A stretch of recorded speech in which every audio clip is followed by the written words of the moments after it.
Bismillahirrahmanirrahim. Assalamualaikum warahmatullahi wabarakatuh. Yang terhormat Ibu Yuliati SPD SD MMPD selaku Kepala Sekolah SDN Kendayaan, serta yang saya hormati Bapak Ibu Guru serta penjaga SDN Kendayaan.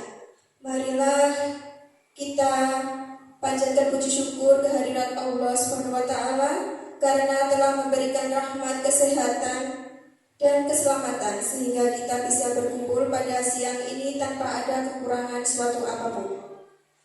Sholawat serta salam kita haturkan kepada Nabi Muhammad SAW. Semoga kita mendapat syafaatnya di hari akhir nanti. Amin. Mohon izin Bapak Ibu, di sini saya sebagai moderator untuk membimbing jalannya diskusi ini. Topik yang akan kita bahas pada siang ini adalah disiminasi budaya sekolah. Adapun susunan acaranya sebagai berikut. Yang pertama, pembukaan. Kedua, menyanyikan lagu Indonesia Raya. Ketiga, sambutan dari Ibu Kepala Sekolah. Keempat, penyampaian dan penyajian materi. Kelima, tanya jawab. Dan keenam, penutup. Baik Bapak Ibu, langsung saja kita mulai ke sesi yang pertama, pembukaan. Mari kita mengucapkan basmalah bersama-sama. Bismillahirrahmanirrahim. Menginjak acara yang kedua adalah menyanyikan lagu Indonesia Raya. Mohon Bapak Ibu dimohon berdiri.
Menginjak acara ketiga adalah sambutan dari Kepala Sekolah SDN Kendayaan. Kepada beliau, Ibu Yuliati, kami persilakan.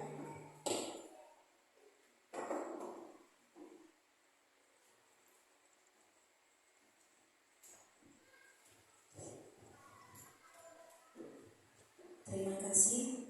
Selamat siang kepada Bapak Ibu SDN Kendayaan yang saya hormati, saya muliakan, dan saya banggakan. Terima kasih buat partisipasi, buat kerjasama kita semua yang ada di tempat ini. Langsung saja pada kesempatan ini kami yang selaku yang dituakan di SDN Kedayaan, di sini kita memiliki guru penggerak yaitu Bapak Riris.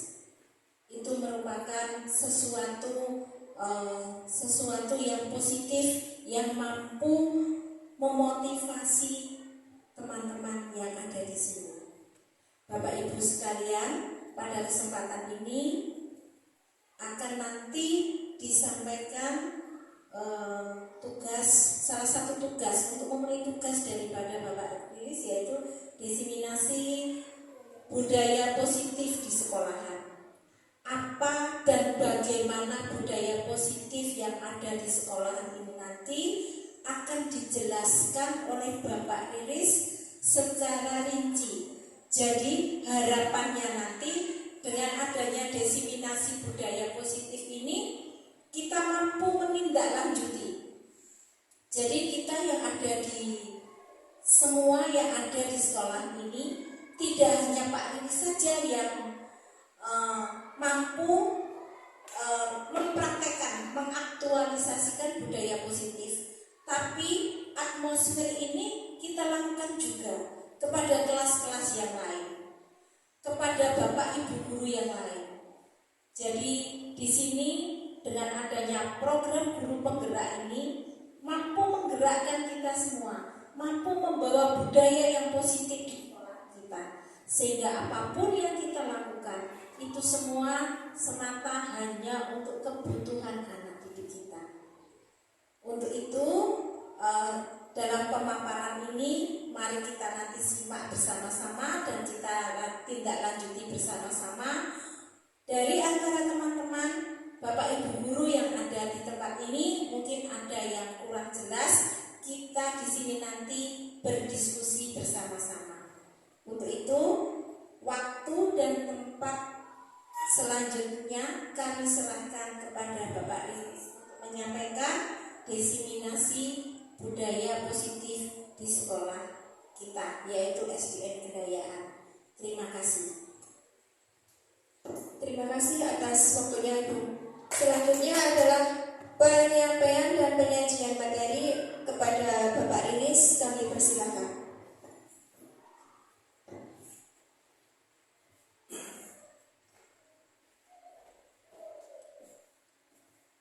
Assalamualaikum warahmatullahi wabarakatuh.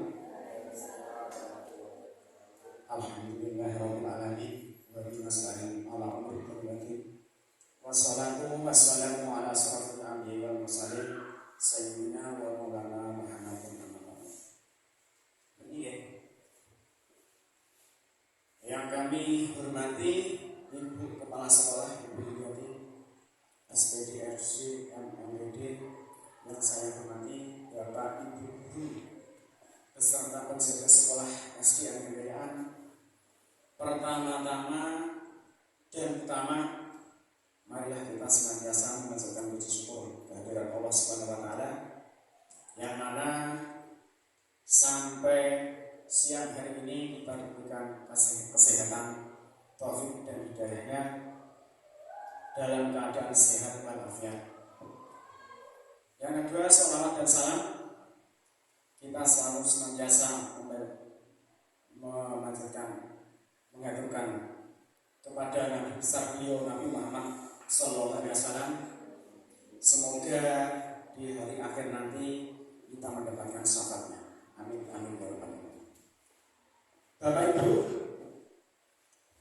saya minta izin sebelum menyampaikan materi tentang diseminasi budaya positif sekolah, saya mengucapkan banyak-banyak terima kasih kepada Bapak dan Ibu guru semua yang ada di Berita SDN Kedayaan ini.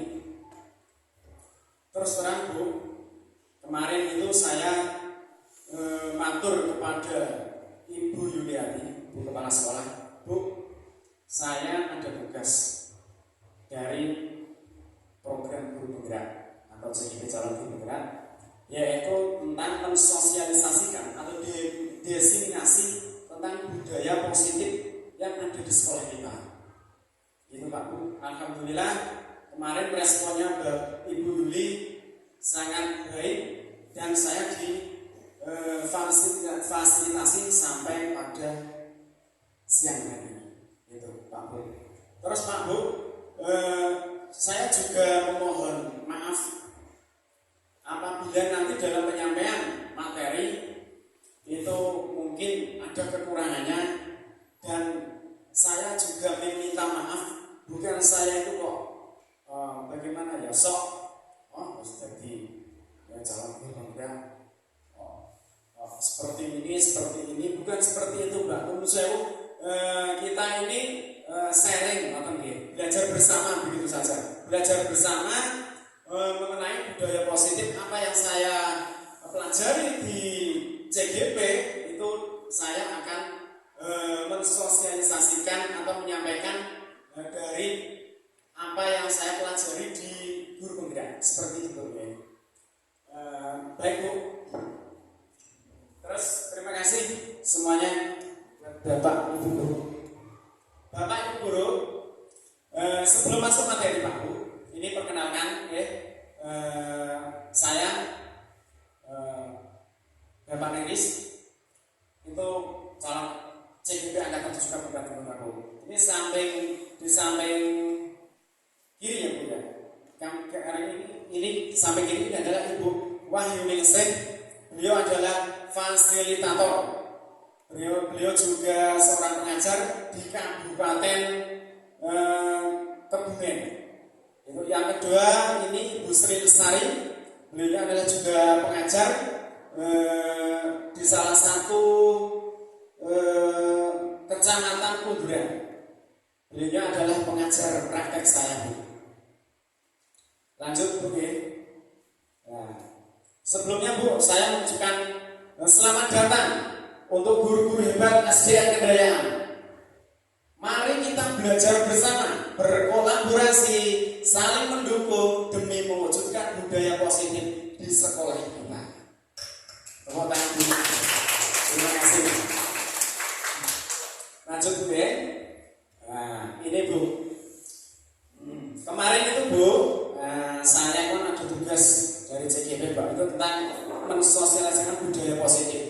Tapi sebelum itu Bu, dalam modul materi 1 itu sebenarnya ada 4 materi Bu. Yang pertama adalah filosofi KHD. Filosofi KHD apa Bapak Bu? Ki Hajar Dewantara. Yang kedua adalah nilai dan peran guru penggerak. Yang ketiga itu visi guru penggerak. Yang keempat adalah budaya positif. Yang budaya positif yang ada di sekolah. Seperti itu. Kalau filosofi Ki Hajar Dewantara mungkin Bapak Ibu sudah paham ya. Kalau berada di ini filosofi Ki Hajar Dewantara itu kalau Bapak Ibu kurikulum Merdeka Belajar kelas 1 dan kelas 4 dan guru PJOK itu ada tentang filosofi Ki Hajar Dewantara ya, seperti itu. Tapi mohon maaf, langsung saja Bu ke materi yaitu tentang budaya positif. Ya, ini Bu. Nah, mari kita lihat. Materi kita hari ini tentang budaya positif Bu. Itu ada beberapa, nanti kita akan belajar sub materi. Yang pertama itu ada disiplin positif, yang kedua tentang teori motivasi, yang ketiga ada keyakinan kelas, yang keempat ada kebutuhan dasar manusia, yang kelima posisi kontrol restitusi, dan yang terakhir adalah segitiga restitusi. Itu Pak Bu, mohon maaf sebelum masuk ke materi sub 1, saya mau tanya sebentar. Kira-kira Bapak Ibu itu pernah mendengar tidak tentang apa artinya budaya positif? Budaya itu kira-kira apa Pak? Budaya positif. Kalau positif baik, itu aja. Negatif yang jelek-jelek seperti itu. Tapi kalau budaya positif, budaya sendiri itu apa Bu? Nah, bagus. Kebiasaan. Budaya positif itu kebiasaan. kebiasaan kalau di dalam lingkungan masyarakat. Budaya positif itu adalah kebiasaan yang apa? Kebiasaan yang berada di masyarakat, lingkungan masyarakat secara turun-temurun seperti itu adalah budaya positif. Contoh apa, Bu? Budaya positif yang ada di masyarakat yang sampai sekarang itu biasanya masih dilakukan karena itu tidak jelek. Mungkin barongan, betul. Barongan itu kan sejak dulu sampai sekarang masih dilestarikan. Selain itu, Pak, apa coba? Sedekah bumi. Sedekah bumi sejak dulu sampai sekarang itu masih juga dilaksanakan karena itu adalah salah satu budaya positif yang ada di lingkungan sekolah. Terus mungkin kalau si A mau pindah rumah, apa namanya itu? Sambatan. Itu juga salah satu budaya positif yang ada di lingkungan masyarakat. Begitu pula dengan yang ada di sekolah, Pak, Bu. Budaya positif yang ada di sekolah itu juga sama, hampir sama dengan yang ada di lingkungan masyarakat. Kalau di sekolah itu biasanya budaya positifnya apa, Bu? Yang biasanya berdoa sebelum melakukan pembelajaran atau di luar itu loh, Bu, ya. Setiap pagi sekolah kita itu sudah melakukan tentang budaya positif seperti itu. Selain itu ada juga bersalam-salaman sebelum masuk kelas. Itu kan budaya positif juga. Budaya positif. Terus masih banyak lagi. Mungkin budaya positifnya itu mengikuti upacara bendera dengan hikmat. Nah, itu juga salah satu budaya positif. Budaya positif yang berada di sekolah. Nah, budaya positif itulah, Pak, Bu, sebenarnya apa yang sudah ada di sekolah itu harus ditingkatkan. Mungkin budaya positifnya kalau dia di Kendayaan itu berangkatnya pukul 7. Anak-anak kan sebelum jam 7 sudah masuk, itu sudah kebiasaan hal seperti itu. Terus lagi budaya positif yang belum ada itu kira-kira apa? Nah, itu perlu dimunculkan, Bapak Ibu. Seperti itu. Nah, mari kita lihat pada sub materi yang pertama tentang disiplin positif. Nah, ini Pak, Bu. Disiplin positif itu sebenarnya adalah ketaatan dan kepatuhan terhadap nilai-nilai yang dipercaya dalam menjadi tanggung jawabnya. Contoh anak bagaimana bisa disiplin? Bagaimana anak itu supaya disiplin? Ya kan? Bisa taat, tidak patuh. Bagaimana caranya? Sekolah itu membuat aturan atau tata tertib.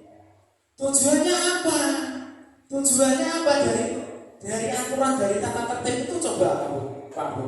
Tujuannya apa?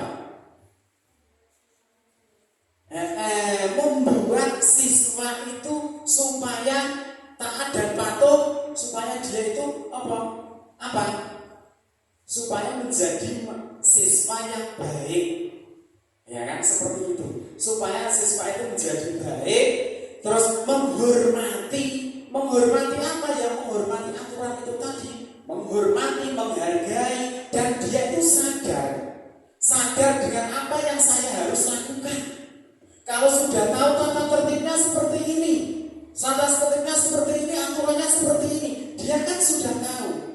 Nah, ini loh, tata tertibnya seperti ini, aturannya seperti ini. Coba dilihat. Tanpa dipaksa pun, kalau dia tahu, dia sadar, dia akan melakukan dengan rasa ikhlas sendiri. Dia tahu kewajibannya dan bertanggung jawab, Bapak Ibu. Seperti itu, ya kan? Nah, disiplin positif itu bertujuan untuk menumbuhkan kesadaran, sadar terhadap apa yang dia harus lakukan, kewajibannya itu loh apa, ya kan? Aturan-aturan.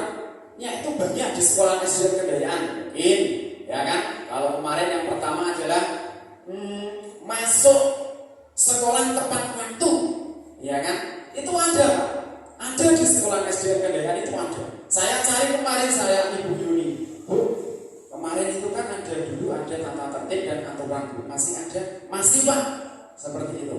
Saya cari ternyata juga ada, Pak, Bu. Bagus.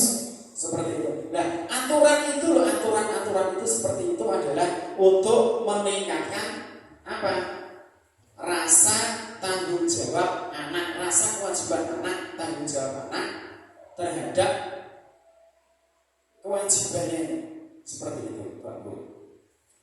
Nah, terus Bapak Ibu, walaupun aturan itu sudah dibuat, tata tertib itu sudah dibuat, ada juga 1-2 anak yang akan melanggar. Ya tidak, Bu.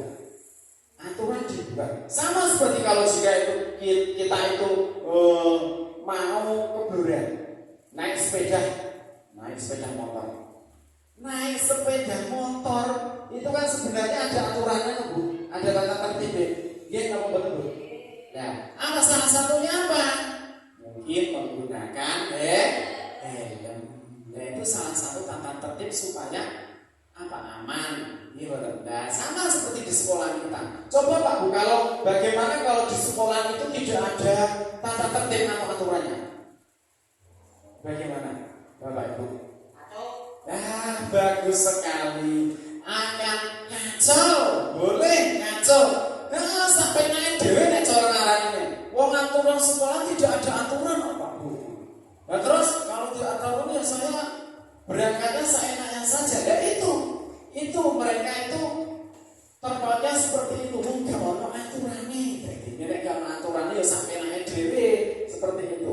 Anak kalau dibilangin, "Nah, kamu besok harus mengerjakan PR loh ya. Kalau tidak mengerjakan PR, kamu akan saya hukum." Itu cuma kata-kata, ya kan? Kalau tulisannya tidak ada, mereka pun tetap akan melanggar aturan seperti itu. Datang sekolah pun sama seperti itu. Mereka akan tidak patuh pada aturan tersebut. Nah, itulah Bapak Ibu yang menjadi tanggung jawab kita. Aturan sudah dibuat, tata tertib sudah dibuat, akan tetapi ada beberapa anak yang tidak patuh. Nah, tanggung jawab kita Bapak Ibu terhadap anak-anak yang tidak patuh tadi itu loh, harus kita apakan. Seperti itu, Bu. Ya kan? Apakah disemeni, dimarahin sampai dia takut atau bagaimana? Nah, itu.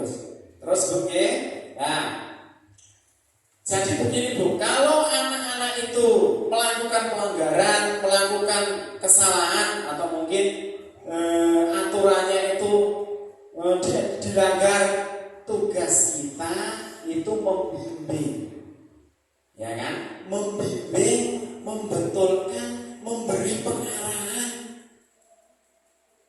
Ditanya, kenapa kok seperti ini? Ya kan? Supaya apa? Supaya anak itu lebih paham lagi, memahami lagi tanggung jawabnya, kesadaran dari hatinya tentang disiplin positif atau tata tertib atau aturan yang berada di sekolah.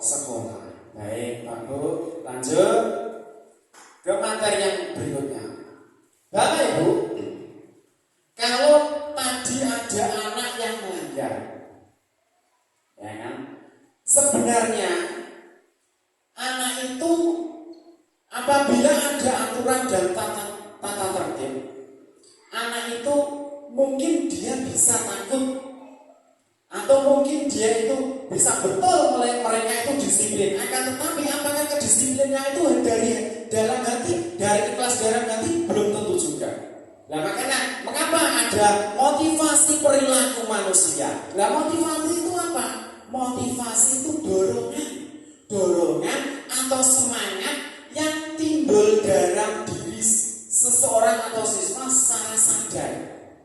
Aku sadar, sesuk ki ono undangan Ibu Guru jam 9. Ya wis, nek ora aku makan jam berapa kira-kira? Jam 8. Supaya ben gak kiri seperti itu. Nggih, Bu. Nah, motivasi perilaku manusia itu adalah dorongan semangat Semangat itu bisa dari eksternal atau bisa dari internal. Kalau dari internal itu dari diri sendiri, kalau eksternal itu dari orang lain, dorongan orang lain. Yang pertama adalah menghindari ketidaknyamanan atau hukuman. Bapak Ibu, sudah ada aturannya, sudah ada tata tertib mungkin. Nah, murid melakukan tindakan disiplin itu karena dia takut dihukum. Wah, katanya Pak Guru, aturan itu harus dilaksanakan, ya kan? Kalau tidak dilaksanakan nanti dapat hukuman. Itu kan dari eksternal karena dorongan orang lain. Ya betul. Nah, itu mereka itu bisa takut karena takut hukuman. Kok dihukum piye? Kalau dihukum bagaimana?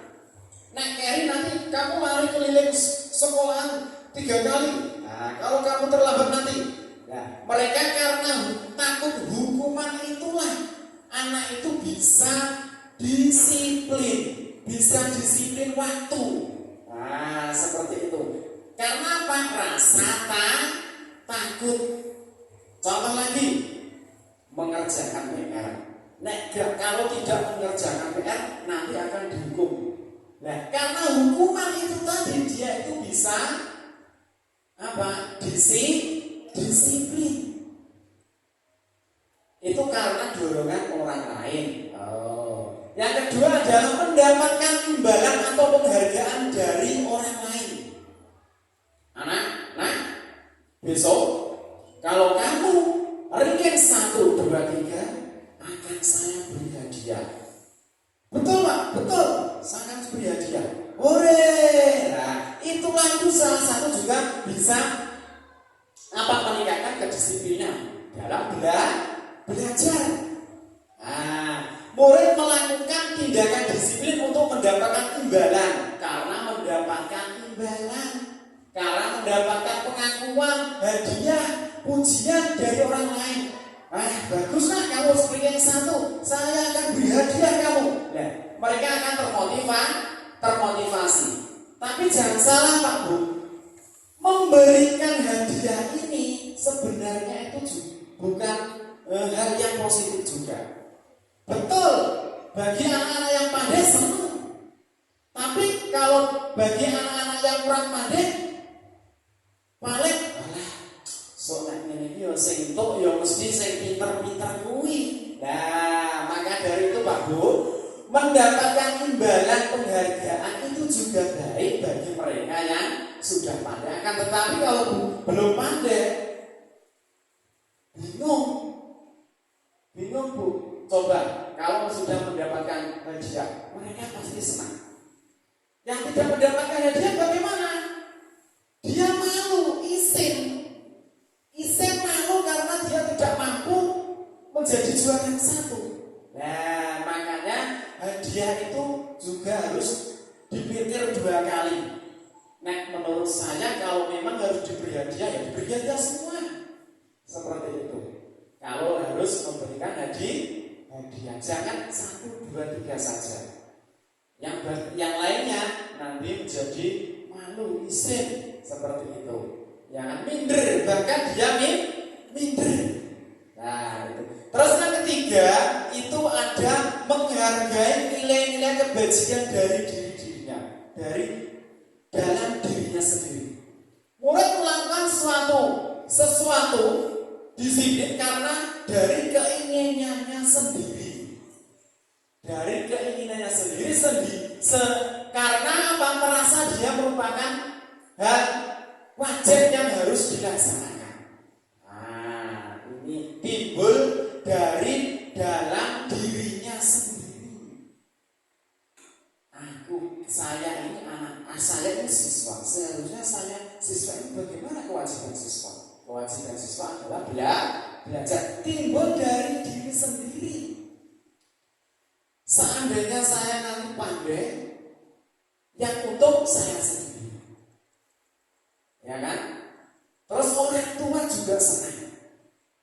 Selain itu, bapak ibu guru pasti juga akan senang. Nah, itu adalah timbul dari dalam dirinya sendiri. bukan karena orang lain, bukan karena hukuman, bukan karena imbalan. Alah Pak, kayaknya sangune gak ada imbalannya aja apa Pak? Bingung. Nah, ini kan tugas murid, kewajiban murid. Tetapi kalau sekali-kali itu terus-menerus dikali hadiah, lama-kelamaan anak itu juga seperti itu. Pak, gak ada ini kan tugas kamu, kewajiban kamu.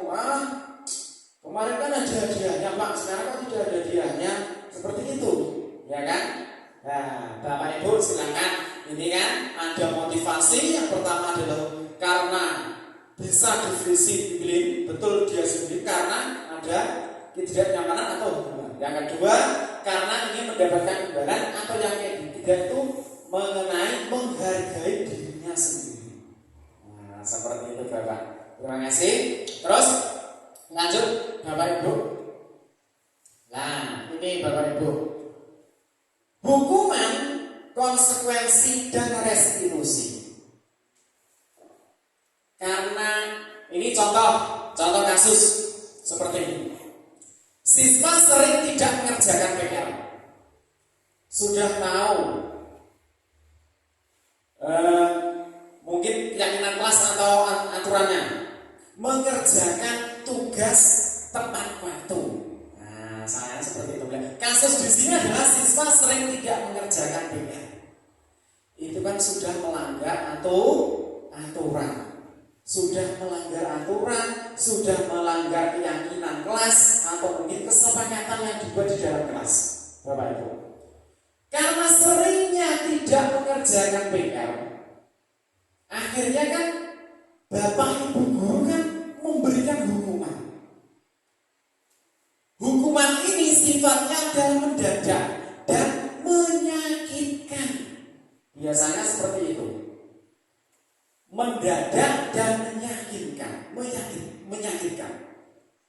Gurunya itu marah-marah. Kemarin kamu kan sudah bilang sama ibu, katanya mau mengerjakan, sehari ini kau tidak mengerjakan lagi. Kenapa? Maaf Bu, keluar kamu. Coba kamu lari keliling lapangan, ya kan? Atau hormat bendera 10 menit. Itu gurunya marah, sangat marah. Bapak Ibu pernah kan Bapak Ibu marah-marah seperti itu? Ya kan? Seperti itu. Kalau saya dulu sering Bu, bahkan sering dulu itu, ya kan? Karena sering tidak, ya namanya kan bandel Bu, ya seperti itu kan. Nah, kalau sudah tahu seperti ini kan, kita harus sadar, oh ternyata anak itu apabila beri hukuman atau dibentak malah marah dia itu. Apa? Marah kok marah apa ya? Nggih, saged ugi bisa saja berani, bisa saja dia itu tambah takut sekali. Nggih, tambah takut sekali. Bapak, Ibu saya nggak mau sekolah kenapa? Ibunya galak, bapak gurunya galak. Nah seperti itu kan? Biasanya seperti itu. Banyak sekali. Mungkin terus WA gurunya, Pak, anaknya kok seperti ini. Nah, pernah saya berkali-kali seperti itu. Oh ternyata itu bukan solusi Pak Bu. Bukan solusi untuk menyelesaikan permasalahan apa yang terdapat pada anak tersebut. Yang kedua adalah konsekuensi. Jika konsekuensi ini Pak Bu itu sudah disepakati sebelumnya, maksudnya sudah disepakati itu bagaimana? Kita membuat keyakinan kelas yang ada di kelas. Baiknya untuk kelas ini bagaimana demi kepentingan bersama dan demi kepentingan diri kamu sendiri. Memfasilitasi. Gini Pak Bu, saya usul bagaimana kalau mengerjakan tugas itu tepat waktu. Bagus. Tetapi konsekuensinya apa? Kamu berkata seperti itu, ya kan? Seperti itu. Nah, sudah disepakati sebelumnya itu, sanksinya pun sudah disepakati. Oh, besok kamu besok kalau tidak mengerjakan PR lagi, ayo kamu mau meminta hukuman apa. Ya, ini kan disepakati bersama Pak Bu. Salah satu kesepakatan bersama. Ya Pak, besok jewer. Oke, dijewer. Mungkin dengan menulis soal 5 kali. Oke, nggak apa-apa. Ya kan itu sudah disepakati. Dan tujuannya apa? Guru itu bertindak tegas kalau ada yang melanggar aturan tadi. Ayo, kamu kemarin sudah bilang apa sama Bapak? Kok kamu sekarang melanggar? Ya Pak. Lah kamu melanggar bagaimana? Oh iya Pak, kemarin menulis 5 kali Pak. Ya sudah dikerjakan. Ya, mereka tegas supaya apa? Mereka itu menghormati peraturan yang sudah dibuat. Seperti itu, Pak Bu. Bagaimana Pak Bu? Ada pertanyaan sampai sini? Maju. Berikutnya Pak Bu tentang restitusi.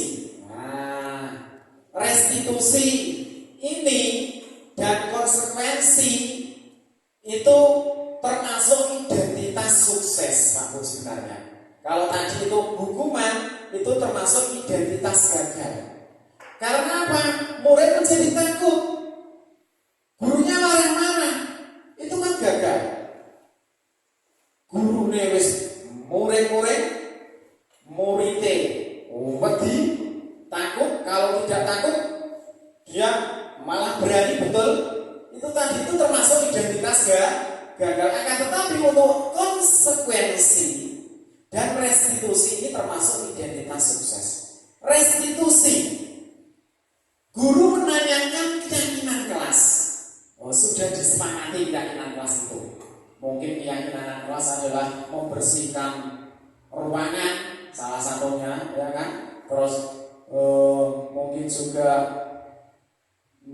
datang tidak terlambat atau masuk sekolah tepat waktu. Nah, seperti itu, mengerjakan tepat waktu, mungkin salah saya seperti itu. Nah, restitusi ini adalah guru menanyakan keyakinan kelas dan membantu menyelesaikan permasalahannya. Guru terbuka dan siswa menghormati diri dan orang lain. Nah, guru ya kan apabila ada anak yang melanggar keyakinan kelas, aturan kelas itu tadi, didekati Pak Bu. Jangan dibentak, mungkin jangan kalau di kelas itu mungkin dipermalukan di depan kelas, itu tidak boleh. Nanti dia akan malu juga, down juga pikirannya. Nah seperti itu tidak boleh ternyata betul. Apabila ada kesalahan melanggar peraturan, kalau bisa anak itu dipanggil sendiri Pak Bu. Kalau bisa dipanggil sendiri, jangan dibawa ke kantor. Kalau nanti Bapak Ibu itu membawa ke kantor, dia takut. Ayo tak bawa ke kantor, mesti lebih. Ya kan, anak kalau dibawa ke kantor, mesti dia mempunyai permasalahan yang berat. Mungkin berkelahi atau dan lain-lain. Bisa Bapak Ibu itu mengajak ke perpus atau mungkin ke kelas yang kosong, ditanya. Nah, kenapa kok kamu tidak terlambat? Kenapa kamu terlambat? Ya kan? Mesti dia akan jawab apa adanya. Karena saya Pak Bu tadi disuruh memberikan belanja ibu. Nah seperti itu. Mana kan tahu? Kalau kamu terlambat, kira-kira itu betul atau salah? Nah seperti itu pasti dia akan sadar nantinya. Nantinya dia akan sadar. Terus mencari solusi. Kamu sekarang kalau sudah seperti itu, bilang sama ibu kamu. Kalau sekolah itu berangkatnya masuknya pukul 7, berarti sebelum 7 kamu harus sudah berangkat. Nah seperti itu ya. Terus jangan dimarah-marahin. Sebenarnya itu kurang atau disebut dengan identitas ya. Nah, lanjut Pak Bu ya. Nah ini Pak Bu tentang keyakinan kelas, pembuatan keyakinan kelas. Bapak Ibu nanti setelah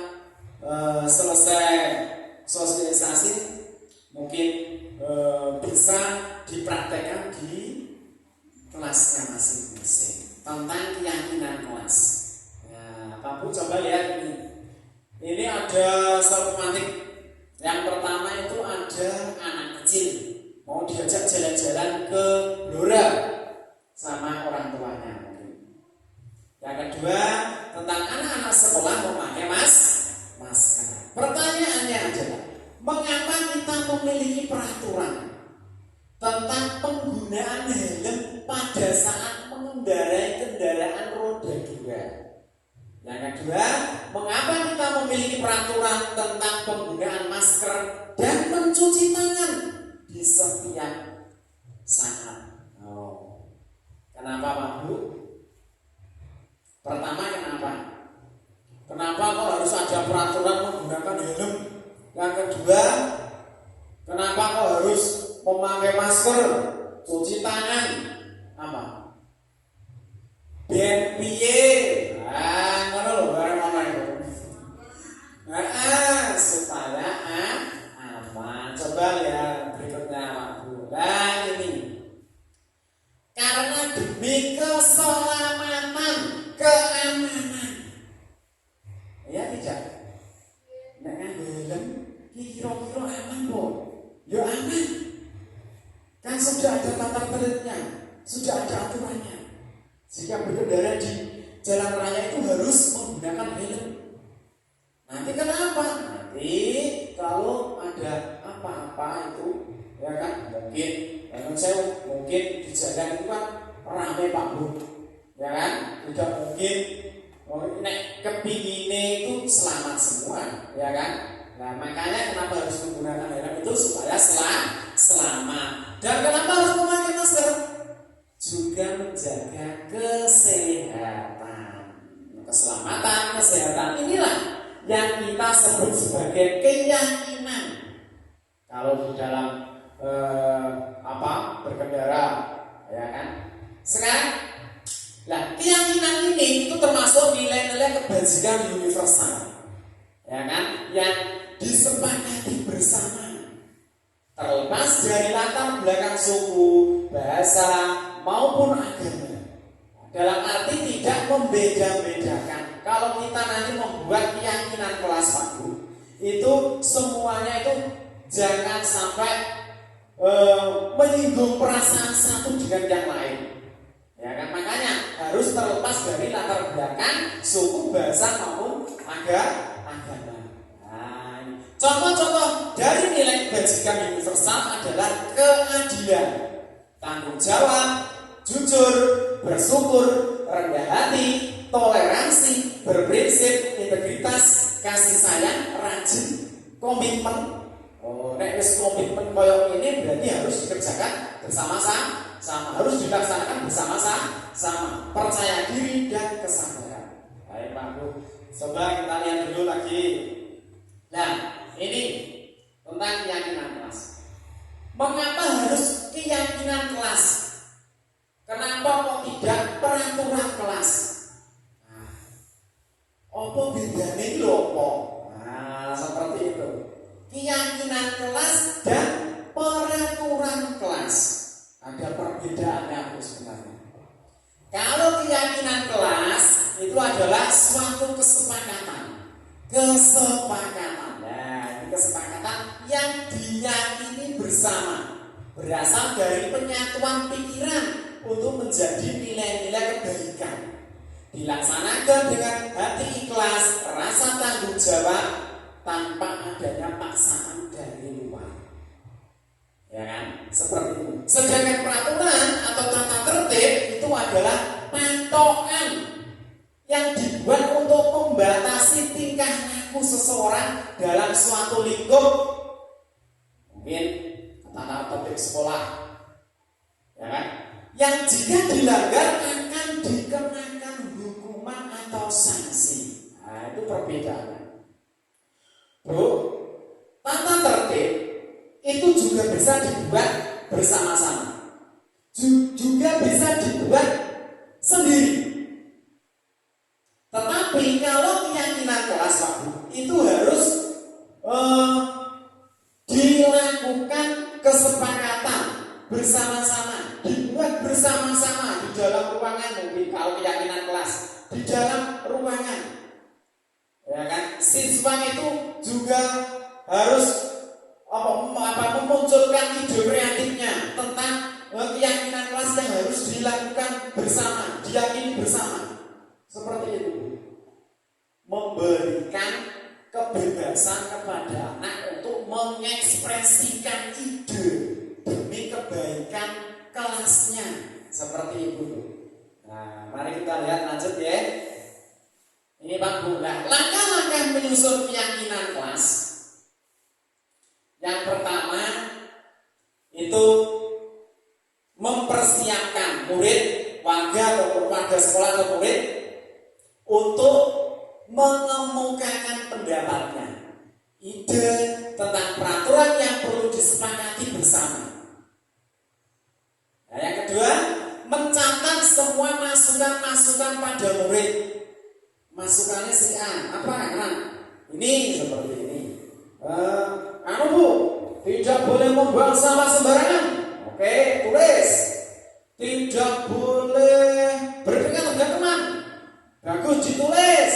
Nah, semuanya apa yang ada di pikiran anak, idenya anak itu harus ditulis semua. Terus menyusun keyakinan kelas sesuai prosedur pembentukan keyakinan kelas. Nah, menyusun keyakinan kelas tadi disusun. Terus berikutnya tinjau kembali pendapat yang sudah dicatat. Mungkin akan mendapati bahwa pertanyaan yang terus di sana masih banyak yang berupa peraturan.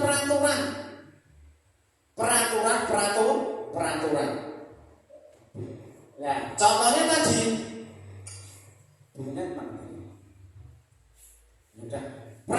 peraturan contoh seperti tata tertib sekolah. Tata tertib sekolah maupun peraturan itu sebenarnya sama dan berbeda dengan keyakinan ke kelas. Kalau keyakinan kelas itu dibuat bersama-sama dan dilaksanakan bersama-sama. Terus yang ketiga, yang kelima adalah tinjauan keyakinan kelas secara bersama-sama. Seharusnya setelah beberapa peraturan telah disatukan menjadi beberapa keyakinan, maka jumlah butir pertanyaan keyakinan kelas akan berkurang. Contohnya tadi, tidak boleh bertengkar. Terus lagi, tidak boleh bully temannya Pak. Tidak boleh apa lagi coba? Makan di kelas itu tidak boleh. Itu dijadikan satu Bu. Mungkin seperti ini, menghormati dan menghargai teman, menghormati dan menghargai teman. Seperti itu Pak Bu. Ini kan sudah termasuk tidak boleh bertengkar dengan teman. Yang namanya menghormati kan seperti itu Bu. Ya kan? Anu lagi, tidak boleh terlambat. Tidak boleh masuk seenaknya. Nah, tidak boleh masuk seenaknya, tidak boleh masuk terlambat. Itu bisa diubah menjadi apa? Datang ke sekolah tepat waktu. Nah, maksudnya seperti itu, Bapak. Paham ya? Nah, terus setelah keyakinan sekolah selesai, maka semua warga kelas dipersilakan meninjau ulang, menyetujuinya dengan menandatangani keyakinan sekolah atau kelas, termasuk guru dan semua murid. Kalau nanti buatnya keyakinan sekolah, yang menandatangani semua guru. Kalau nanti membuat keyakinan kelas, berarti semua yang ada di kelas tersebut harus menandatangani. Berikutnya Pak Bu. Nah, ini tentang penyusunan kelas. Ini adalah contoh di kelas 3. Di contoh kelas 3 di mana anak-anak tersebut saya persilahkan untuk mengungkapkan ide-idenya di depan kelas. bagaimana supaya kelas kita itu menjadi baik, menjadi supaya menjadi teman-temannya tidak bertengkar atau bagaimana, ya kan? Saya persilakan untuk menulis satu persatu.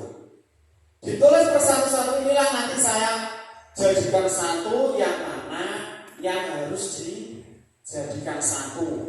Nah, seperti itu Pak Bu. Nah, ini contoh keyakinan kelas kemarin Pak Bu yang sudah jadi. Kurang lebar oke. Yang pertama adalah menjaga kebersihan. Yang kedua, berdoa sebelum dan sudah pelajaran. Yang ketiga, saling menghormati dan menghargai antar teman. Yang keempat, masuk tepat waktu. Yang terakhir adalah mengerjakan tugas tepat waktu. Nah, ini adalah salah satu contoh keyakinan ke kelas yang sudah disepakati bersama dan harus dilaksanakan bersama. Oh, seperti itu. Lanjut ya. Nah, Pak Bu, ada 5 kebutuhan dasar manusia. 5 dasar kebutuhan manusia. Yang pertama adalah bertahan hidup. Bertahan hidup. Tidak hanya manusia saja sebenarnya yang butuh bertahan hidup itu. Ada juga hewan dan tumbuhan. Yang pertama bertahan hidup. Bertahan hidup ini biasanya Pak Bu, ya kan, itu kebutuhan primer, kebutuhan pokok. Kebutuhan pokok di mana kebutuhan hidup itu ada sandang, ada pangan, ada papan. Ada papan, ada sandang, ada pangan. Nah, ini adalah salah satu kebutuhan hidup. Saya terus penjenengan semua itu juga membutuhkan kebutuhan hidup seperti ini. Yang kedua adalah kasih sayang dan rasa diterima. Kasih sayang dan rasa diterima itu adalah kebutuhan ini berkaitan dengan aspek sosial dan psikologis. Contoh kebutuhannya adalah rasa diterima, dicintai, berbagi dan bekerja sama. Kisah kasih sayang dan rasa diterima itu murid pun sangat membutuhkan ternyata Pak Bu. Makanya kalau murid biasanya seperti ini, Pak, aku buat seperti ini Pak, saya punya ini Pak. Itu sebenarnya Pak Bu, sebenarnya adalah mereka itu kepingin apa? Diperhatikan. Pak Bu sebenarnya sing terjadi sing kaya ayo aku gak tahu. Nah itu makanya kalau kita jadi guru Pak Bu dan Sewu, berarti kita itu tidak boleh memilih-milih. Oh mana yang pantas disenangi, yang kurang itu kamu ini bagaimana? Seperti itu. Itu tidak diperbolehkan Bapak Ibu. Terus yang ketiga adalah penguasaan. Penguasaan ini adalah ketika seseorang ingin didengar, diakui, dianggap berprestasi, memimpin, ya kan, menjadi kompeten, maka sesungguhnya orang tersebut memiliki kebutuhan akan kekuasaan dan penguasaan. Nah, ini biasanya nek sing nganu lomba-lomba mendapatkan ranking biasanya. Oh, aku sing paling pinter dhewe. Nah, seperti itu kan? Karena dia itu kepengen penguasaan itu tadi. Yang keempat adalah kebebasan. Betul, Bapak Ibu, anak itu ternyata juga pengen bebas, Pak Bu. Betul sekali. Semuanya tugas sakit bang, yo orang istirahat. Pak, ini waktunya istirahat Pak, masa disuruh mengerjakan terus. Nah, itu anak ternyata kepengen kebebasan Pak Bu. Nah, kebutuhan ini merupakan kebutuhan untuk memilih dan membuat pilihan. Oh untuk mandiri dan mengekspresikan kemungkinan mengekspresikan hal-hal baru. Selain itu Pak Bu, ternyata kebebasan itu, anak itu diberi kebebasan betul. Kamu mau belajar bagaimana? Ya kan, mereka seperti ini Pak Bu. Saya kepengen ini Pak, belajarnya di luar ruangan. Mereka itu diberi kebebasan. Nah, akan tetapi Pak Bu, ternyata anak itu kalau diberi kebebasan lebih, anak itu malah melonjak. Gitu, melonjak. Makanya Pak Bu, di dalam memberi kebebasan anak itu, ya kan, harus ada apa coba?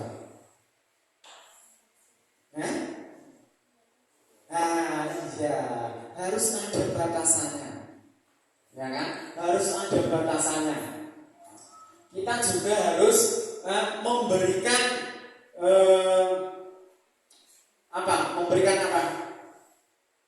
memberikan patokan. Anak, kalau sudah seperti ini, berarti harus nek wong Jawa ngarani apa, Pak? Digawi. Wah, seperti itu loh, ya kan? Terus yang kelima adalah kesenangan. Kesenangan ini adalah hubungan akan rasa senang, gembira, humor. Ternyata Pak Bu, di dalam mata pelajaran itu, ya kan, kalau anak itu diberi soal terus menerus, diajak belajar terus menerus, itu bosan. Anak itu juga membutuhkan kesenangan. Mungkin belajarnya diajak ke halaman, mungkin dengan bermain. Nah, seperti itu, seperti guru olahraga diajak bermain-main. Anak itu senang yang bukan main, ya kan? Makanya dari itu guru kelas pun seperti itu Pak Bu. Kalau jika kita itu anak itu bosan, kita ajak ke lapangan. Ayo kita sambil bermain-main, belajar sambil bermain-main. Seperti itu Pak Bu. Oke? Ngatur nggih? Terus lanjut. Ada 5 posisi kontrol Pak Bu ternyata. 5 posisi kontrol. Apakah kita itu sebagai penghukum? Apakah saya sebagai guru itu sudah membuat rasa bersalah? Atau apakah kita itu menjadi guru sebagai teman? Atau pemantau? Atau manajer? Nah, yang kebanyakan Pak Bu, saya alami itu saya itu di posisi penghukum. Sini hukum. Oh ya, sesok gak ngerjain PR, ini sesok tak bayi hadiah dewe. Nah itu kan penghukum. Hukumannya apa ya? Sama seperti tadi yang sudah kita bahas pertama kali tadi. Itu sebagai penghukum. Nek sing tak rasano saiki, ngantek saiki ku aku sebagai penghukum. Nah seperti itu. Nah apakah mungkin berbeda dengan Bapak Ibu ya? Mungkin ada yang sudah bisa menjadi manajer atau pemantau atau teman dengan murid. Ayo Cak, ayo kita mencoba dolanan, bermain-main. Itu kan sama seperti teman sebenarnya Pak. Itu senang, murid itu sangat senang. Tetapi kalau sebagai penghukum, gurunya mesti yang pertama dia itu pemarah. Terus enggak murid itu lebih takut. Seperti itu, oke? Ya, terus Pak Bu, mari kita lihat. Nah, ini Pak Bu, 5 posisi kontrol. Coba Pak Bu, ini ada video. Apa sih 5 posisi kontrol itu? Mari kita buka dulu. Mohon Bapak Ibu memperhatikan ini. Sebentar saja.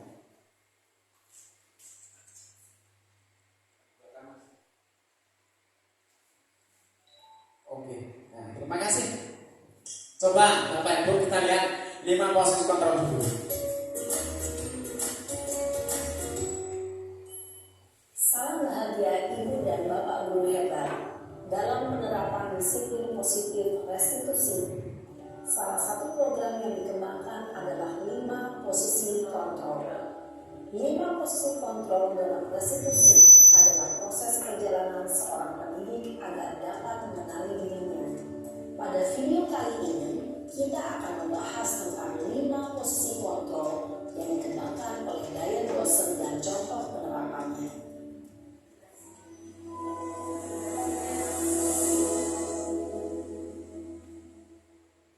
5 posisi kontrol itu adalah: 1. Posisi penghukum. 2. Posisi pembuat merasa bersalah. 3. Posisi teman. 4. Posisi pemantau atau monitor. Dan 5. Posisi manajer. Untuk lebih memahami kelima posisi tersebut, mari kita saksikan kasus Naren yang terlambat hadir 20 menit di sekolah dan melihat bagaimana kelima posisi kontrol dalam menghadapi masalah tersebut.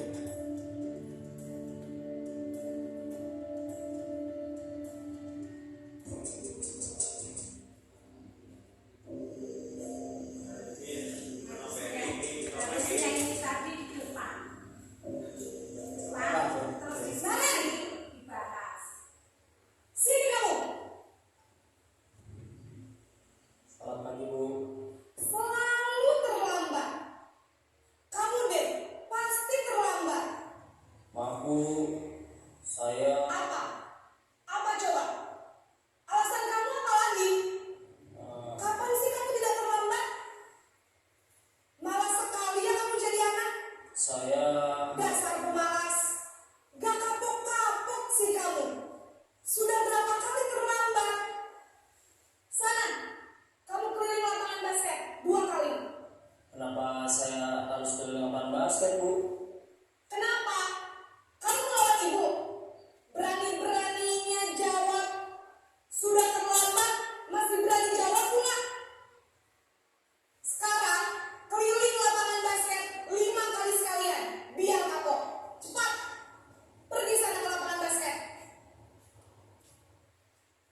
Posisi penghukum biasanya berbicara dengan nada tinggi, menghardik, menunjuk-nunjuk, menyakiti, dan menyindir. Hukuman bisa berupa fisik maupun psikis. Ibu dan bapak guru hebat. Dampak yang terjadi pada murid ketika guru berada pada posisi penghukum adalah murid cenderung akan memberontak, bahkan menyimpan dendam.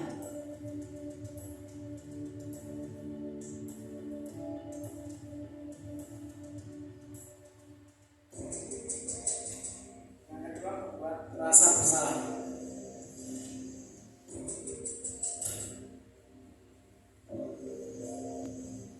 Naren,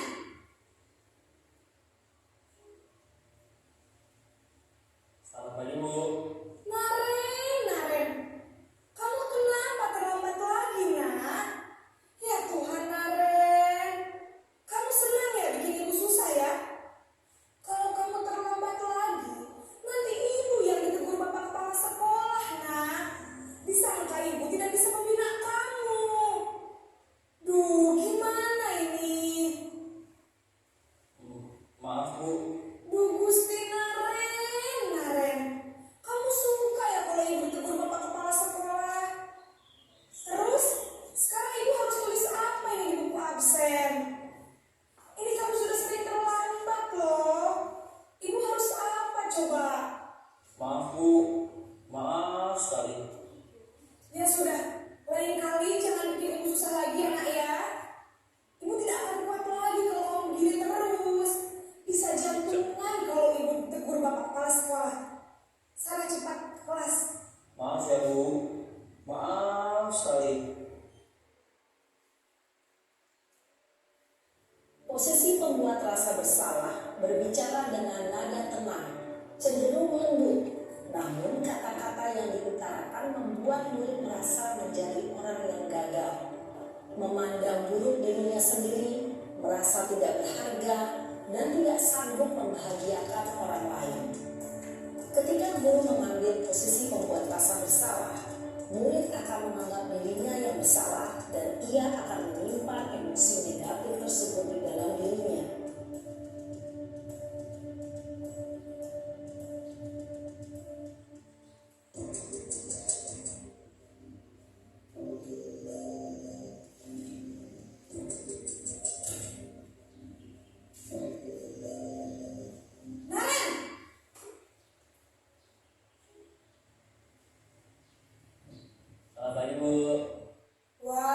sudah jam berapa ini nak?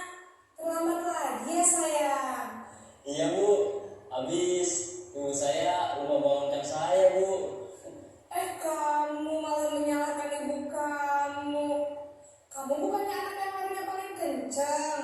Kok terlambat sih? Iya Bu, saya memang terlambat bangun tadi. Jadi biarpun saya lari kencang, tetap gak kejar Bu. Ya sudah sana. Nanti lain kali larinya lebih kencang lagi ya. Biar gak terlambat lagi. Bikin senang ibu. Demi ibu. Bisa kan? Bisa lah Bu. Ya sudah sana masuk kelas. Ibu beresin urusan absen kamu. Kamu ini ada-ada saja. Dalam posisi teman, guru berbicara dengan nada suara ramah, akrab, cenderung bersenda gurau untuk menjaga suasana tetap santai. Murid akan merasa senang, aman, dan akrab dengan guru. Identitas yang tercipta adalah identitas sukses atau berhasil. Namun, perlu diingat, karena ini masih dorongan eksternal, maka ada faktor ketergantungan dari murid kepada orang tertentu. Di sini guru absennya, sehingga di lain waktu murid bisa berperilaku baik, namun hanya kepada orang-orang tertentu saja.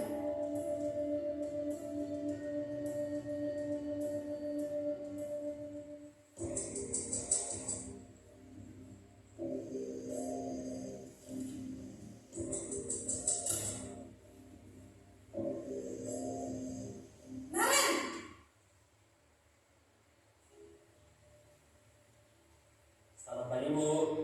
Naren, apa peraturan sekolah kita tentang jam berapa kita harus masuk sekolah, nak?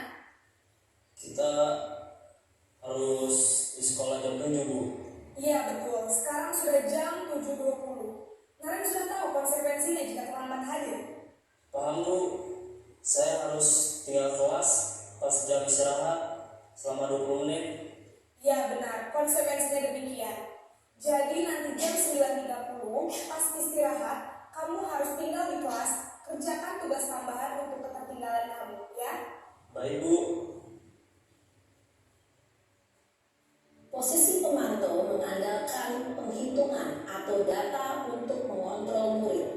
Guru mengarahkan murid berdasarkan peraturan dan konsekuensi. Seorang pemantau menunjukkan bahasa tubuh dan ekspresi wajah yang datar dan cenderung formal.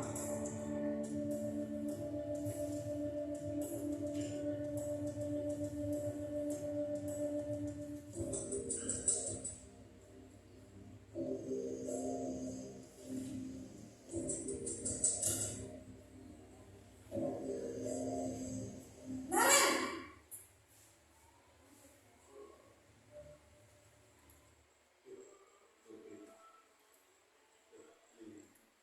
Selamat pagi Bu.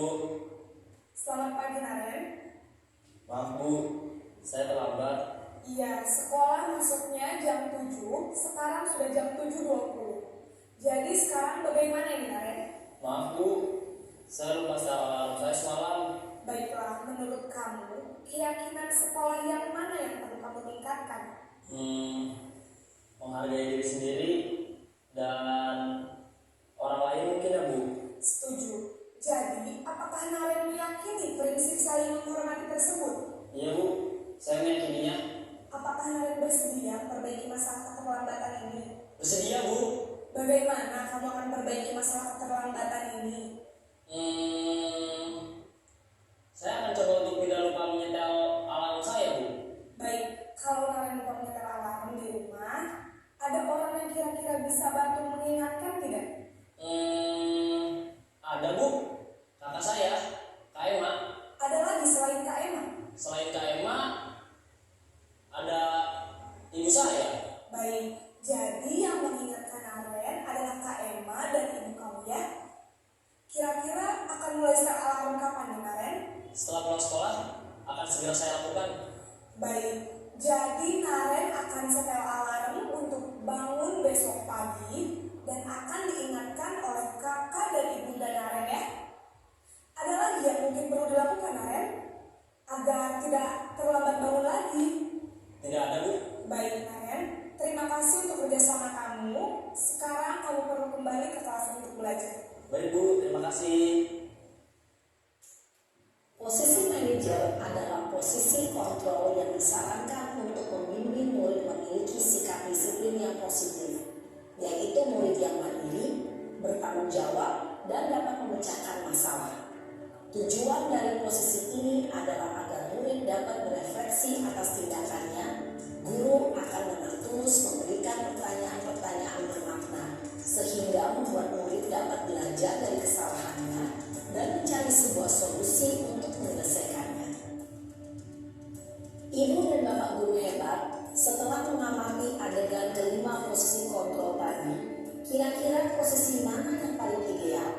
Posisi mana yang dapat menunjang motivasi intrinsik murid? Ya, tentu posisi manajer. Posisi ini memang posisi ideal yang ingin dituju setiap pendidik. Pada posisi inilah guru dapat menerapkan disiplin positif yang berpihak pada murid, yang memerdekakan murid. Perjalanan seorang pendidik tentunya tidak mudah untuk sampai pada posisi seorang manajer. Namun, tujuan kita pasti, yaitu menciptakan murid-murid yang mandiri, merdeka, dan bertanggung jawab. Semoga penggambaran 5 posisi kontrol yang telah diperlihatkan ini dapat menjadi ajang refleksi bagi kita semua, agar dapat terus mengasah dan menerapkan disiplin positif yang memerdekakan murid. Mari terus berlatih dan bersemangat. Selamat menerapkan. Salam dan bahagia Ibu dan Bapak Guru hebat. Stop.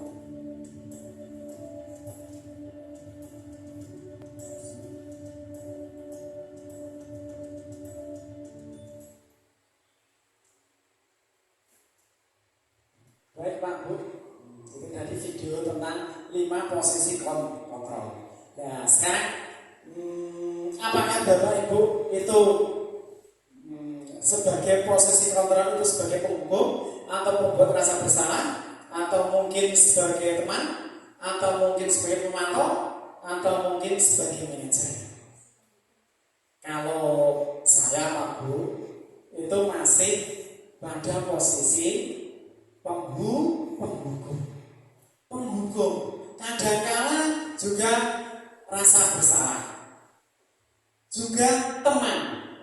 Tetapi untuk sampai ke pemantau tanpa manajer itu kalau saya belum bisa. Mungkin dengan belajar seperti ini mungkin diharapkan ke depannya Bapak Ibu guru itu bisa menjadi posisi manajer. Apa ya?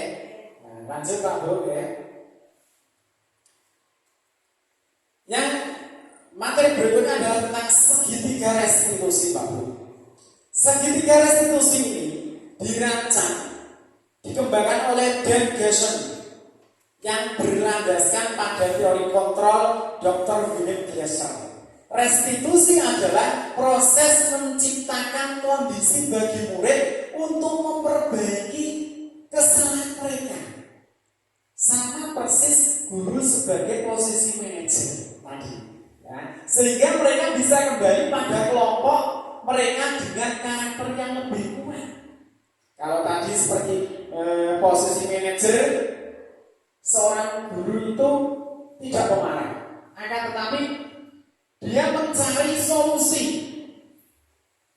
Ditanya anak tersebut, kenapa kok terlambat? Alasan apa dia terlambat?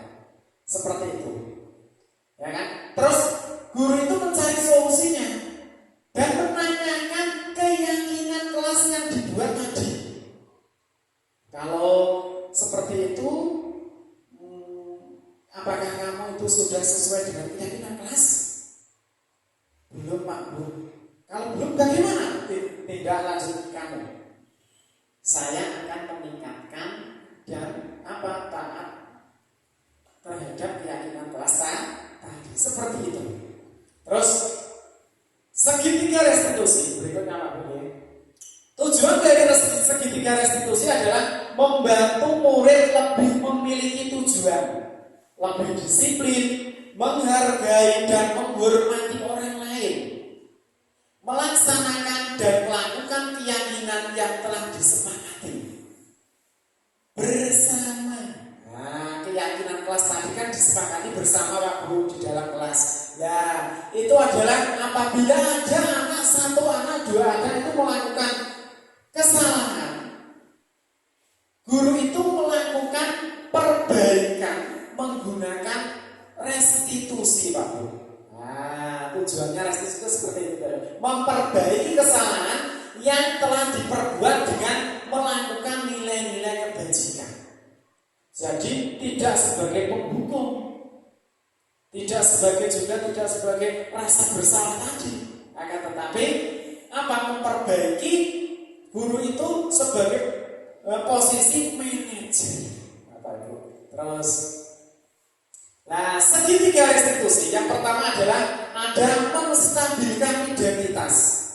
Menstabilkan identitas itu bertujuan untuk mengubah identitas anak dari orang yang gagal karena melakukan kesalahan menjadi orang yang sukses. Dikatakan gagal Bapak Ibu karena dia itu sudah mungkin melanggar keyakinan kelas tadi. Itu gagal. Jadi guru itu menstabilkan bagaimana supaya anak itu menjadi jalan yang benar. Terus yang kedua adalah validasi tindakan. Apa yang saya harus lakukan terhadap siswa seperti ini tadi. Nah, memahami kebutuhan dasar apa yang mendasari sebuah tindakan. Menemukan cara-cara paling efektif untuk memenuhi kebutuhan tersebut. Yang ketiga, menanyakan keyakinan kelas. Nah, kita kan sudah membuat keyakinan kelas. Iya Pak, iya Bu. Nah, kenapa? Kok masih saja terlambat? Nah, itu menanyakan keyakinan kelas. Apa yang keyakinan kelas tadi? Iya Bu, datang lebih tepat waktu. Nah, seperti itu. Nah, keyakinan kelas itu berhubungan dengan nilai-nilai yang dipercayai anak, yang dipercayai bersama tadi di dalam keyakinan kelas, dan berpindah menjadi orang yang dia inginkan. Nah, seperti itu Pak Bu. Lanjut. Nah, ini ada video saya Pak Bu. Ada salah satu anak yang terlambat. Saya memperbaiki menggunakan restitusi. Nah, segitiga restitusi. Coba Pak Bukit, coba dilihat dulu sebentar.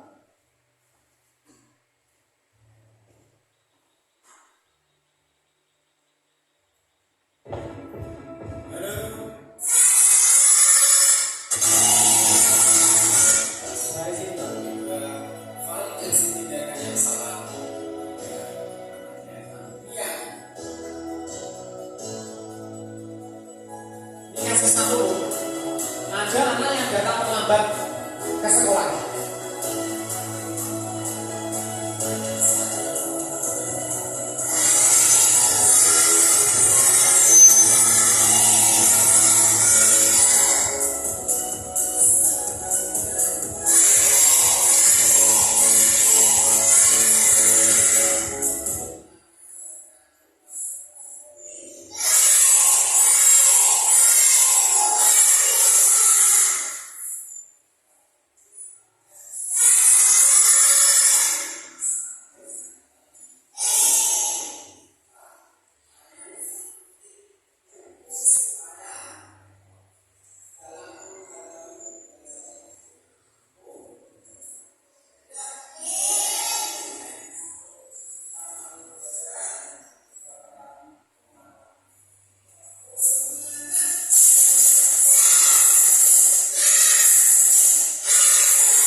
Ini tentang pelaksanaan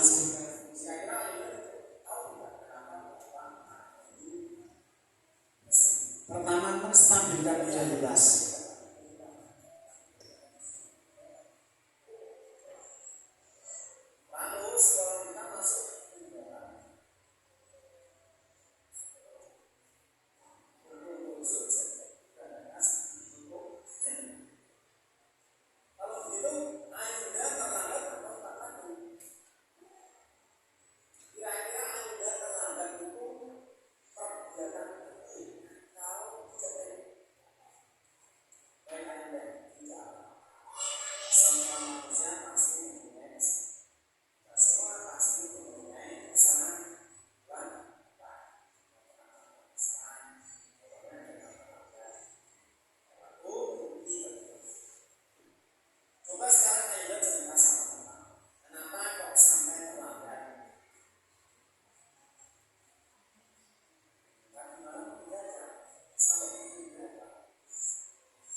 Yang kedua, menanyakan keyakinan kelas.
Ini tadi tentang pelaksanaan segitiga restitusi, di mana pertama kali kita harus membuat keyakinan kelas dulu, disepakati bersama, ya kan? Disepakati bersama, memunculkan ide-ide kreatif anak demi kebaikan satu kelas. Berikutnya, apabila ada anak satu melakukan kesalahan, satu dua tiga melakukan kesalahan, Bapak Ibu guru itu harus menggunakan pendekatan manajer, atau apabila ada kesalahan seperti itu harus menggunakan pelaksanaan segitiga restitusi, Bapak Ibu. Jadi anak itu tidak takut melakukan kesalahan. Dengan pendekatan segitiga restitusi itu anak menjadi tidak takut. Dia bisa melakukan apa? Berbicara apa adanya, seperti itu. Maka dari itu Bapak Ibu, saya harapkan Bapak Ibu nanti setelah desiminasi nanti Bapak Ibu bisa mempraktekkan di sekolah atau di kelasnya masing-masing. Seperti itu Pak Bu ya. Ngaten Bapak Ibu, ada pertanyaan? Baik. Kalau seperti itu saya Pak Bu mohon maaf yang sebesar-besarnya. Sekian dulu. Wassalamualaikum warahmatullahi wabarakatuh.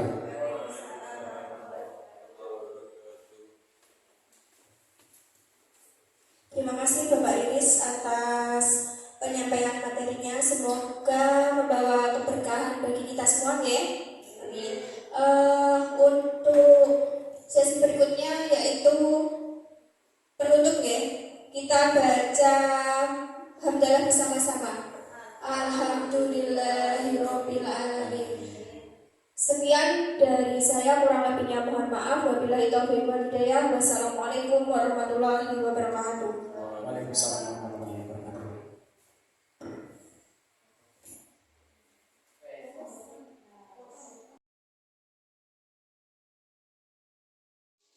Assalamualaikum warahmatullahi wabarakatuh. Setelah saya mengikuti desiminasi tentang budaya positif sekolah, saya lebih paham tentang menyelesaikan masalah pada anak, kebutuhan dasar anak. Kemudian saya melakukan pendekatan dengan segitiga restitusi, menstabilkan tindakan dan menanyakan keyakinan sesuai dengan posisi kontrol sebagai manajer. Karena selama ini saya memposisikan sebagai penghukum, saya akan membuat keyakinan kelas di kelas yang saya ajar. Assalamualaikum warahmatullahi wabarakatuh.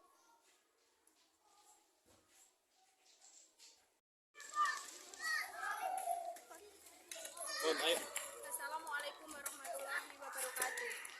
Setelah mengikuti desiminasi tentang pemahaman budaya positif oleh Bapak ini, saya menjadi paham. Selama ini yang saya lakukan adalah selalu memberi hukuman apabila anak melakukan kesalahan, supaya anak itu tahu kalau itu perbuatan yang salah. Saya selalu menggunakan posisi kontrol penghukum. Sekarang saya sadar dan ingin memperbaiki diri dengan mengambil posisi manajer dan menerapkan segitiga restitusi dalam menangani masalah pada anak, supaya anak lebih sadar dengan kewajiban dan tanggung jawabnya. Dan saya akan menerapkan pada kelas saya untuk membuat keyakinan kelas. Sekian. Assalamualaikum warahmatullahi wabarakatuh. Waalaikumsalam warahmatullahi wabarakatuh.